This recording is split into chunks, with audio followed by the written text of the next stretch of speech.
اور کوئی ایک رکعت کے اندر یہ بندہ کوئی پڑھ گیا کیا میں کہتا ہوں اس کے پاس پھر اتنا موقع ہی نہیں ہوگا کہ وہ دہراتا ہی چلا جائے گا، پتہ نہیں 100 دفعہ پڑھ لے گا، 1000 دفعہ پڑھ لے گا۔ قل ہو اللہ بندے کو جینے نہیں دیتی۔ آپ کس طرح سمجھتے کہ قل ہو اللہ جو ہے وہ بندے کو جینے دے گی؟ قل ہو اللہ احد مقام احدیت کو سمجھنا آدمی کے بس کی بات ہی نہیں رہ جاتی ہے۔ پرے سرحد ادراک سے معبود اپنا، قبلہ کو اہل نظر قبلہ نما کہتے ہیں۔ فرمایا کہہ دے کہ میں اس اللہ کو مانتا ہوں جو سرحد ادراک سے بہت پرے ہے۔ ایک اکیلا ترجمہ آپ کیا کرتے پھرتے ہیں؟ آپ کیا کرتے ہیں؟ اکیلے کا بھی بندہ سرحد ادراک میں آ جاتا ہے کہ اکیلا کیا ہوتا ہے اور ایک کیا ہوتا ہے۔ فرمایا پرے، میں کہہ دیجئے نبی بانگے دور اعلان کیجئے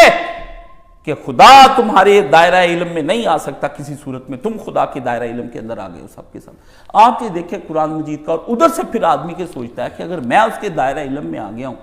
یہی سے آ کے بندہ کام جاتا ہے قل ہو اللہ احد کہتے ہوئے کہ میں دائرہ علم میں آ گیا خدا کے۔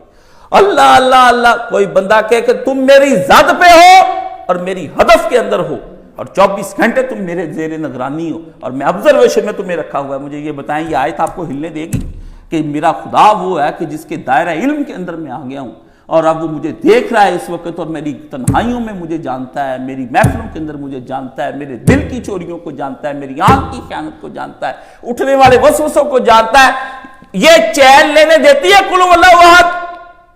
یہی نہیں آپ کو چین لینے دے گی۔ آپ نے پھر اگے اللہ الصمد تو بہت اگلا مقام ہے، اور پھر لم یلد ولم یولد ولم یکن لہ کفوا احد، یہ تو مقام ہی نہیں نا بیان، یہ تو مجھ سے ہو بھی نہیں سکتا۔ اللہ نے فرمایا پہلے ہی بتا دے نبی ان کو کہ کس خدا کے سامنے تم ٹھہر جانے والے۔ آپ یہ دیکھیں کہ آپ لمبا چوڑا قرآن مجید پڑھنے کی بجائے اگر کہیں گے مجھے صرف قل ہو اللہ احد آتی ہے اور اس کے علاوہ مجھے کچھ نہیں آتا، آپ مجھے ہل کے تو دکھائیں اپنی جگہ سے اگر آپ نے تدبر کیا ہو اس قرآن مجید پر۔ کیا ہے؟ اللہ ایک ہے، اللہ ہے، اس پہ آپ کیا تدبر کرنا ہے مجھے بتائیں نا۔ بندے کی ذہن میں ہے اللہ ایک ہے، کیا اس کی آپ سوچیں گے جب اس کا ترجمہ آپ نے اس طرح کا کرنا ہے؟ فرمایا کہ ادھر قرآن مجید کے ساتھ ظلم ہو رہا ہے، ادھر رمضان شریف کے روزوں کے ساتھ ظلم ہو رہا ہے۔ سارا دن جو آپ کا دل کرتا ہے آپ اپنے روزے کے ساتھ کھیل کھیلتے ہیں، جو دل کرے اپنی مرضی کا سارا دن آپ اپنی مرضی کا گزارتے ہیں۔ کچھ سو کے گزارتا ہے، یہ سو کے جو مولویوں نے فتوے دے دیے نا کہ سو کے بھی گزار دے تو کوئی بات نہیں، یہ اس کے لیے ہے جو آدمی شریر نفس کے شر کی انتہا پہ چلا گیا، یہ نفس ہمارا کا مغلوب ہو کے آدمی رہ گیا، اس کے لیے کہیں اجازت دی ہوگی فقہ نے، ورنہ یہ کہ سونے کے دن ہے، یہ تو جاگ جانے کے دن ہے، دن بھی جاگے رات بھی جاگے۔ احتساب کی باتیں قرآن مجید میں آتی ہیں کہ جس نے قیام اس طرح کیا ایماناً و احتساباً، اللہ نے قرآن مجید میں کہا، فرمایا ایمان تھا تو کھڑا ہوا، پر اگلی بات سن لے کہ تو نے احتساب کے ساتھ قیام اللیل کیا۔ یہ ایک سوال اللہ تعالیٰ پوچھیں گے کہ یہ احتساب ہوا تیرا؟ اگر کسی آدمی نے احتساب، یہ تراویح کے اندر احتساب ہوگا؟ مجھے یہ بتائیں یہ قیام اللیل، آپ ذرا مجھے بتائیں، کوئی آدمی مجھے بتا دے قرآن کا تو آپ احتساب کر لیں گے، اس کا تو حساب کر لیں گے، بھی 40 آیتیں پڑھی ہیں، 100 آیتیں ہم نے پڑھی ہیں، احتساب نہیں ہونا۔ اللہ نے قیام کے ساتھ شرط احتساب کی لائی ایمان کے بعد، فرمایا تیرا اس پہ یقین کامل ہو جائے کہ یہ خدا کی کتاب ہے، پہلے یہ تیرا ایمان کے ساتھ ہو جائے کہ یہ خدا کی کتاب ہے۔ یہ خدا کی کتاب آپ کا ذہن ہی نہیں ہے، یہ خدا کی کتاب ہوتی، آپ کے مالک کی کتاب ہوتی، اس کی ہدایات ہوتی، اس کی ڈکٹیشن والی ہوتی، آپ اس کا ترجمہ نہ پڑھتے، اس کو کھول کے دیکھتے نا اس قرآن کی کے اندر کیا ہے کیا نہیں لکھا ہوا۔ یہ بات سوچنے کی میں آپ کے سامنے رکھ رہا ہوں، بہت مشکل میرے لیے، میں یہ آپ سمجھے دل جل گیا ہوا ہے میرا، اور میں اس کے موضوع کے لیے بالکل آج بھی تیار نہیں تھا، میں نے کیا پڑھانا ہے، میں نے کہا جب دل ہی بجھ گیا ہو، کیا لطف انجمن کا جب دل ہی بجھ گیا ہو۔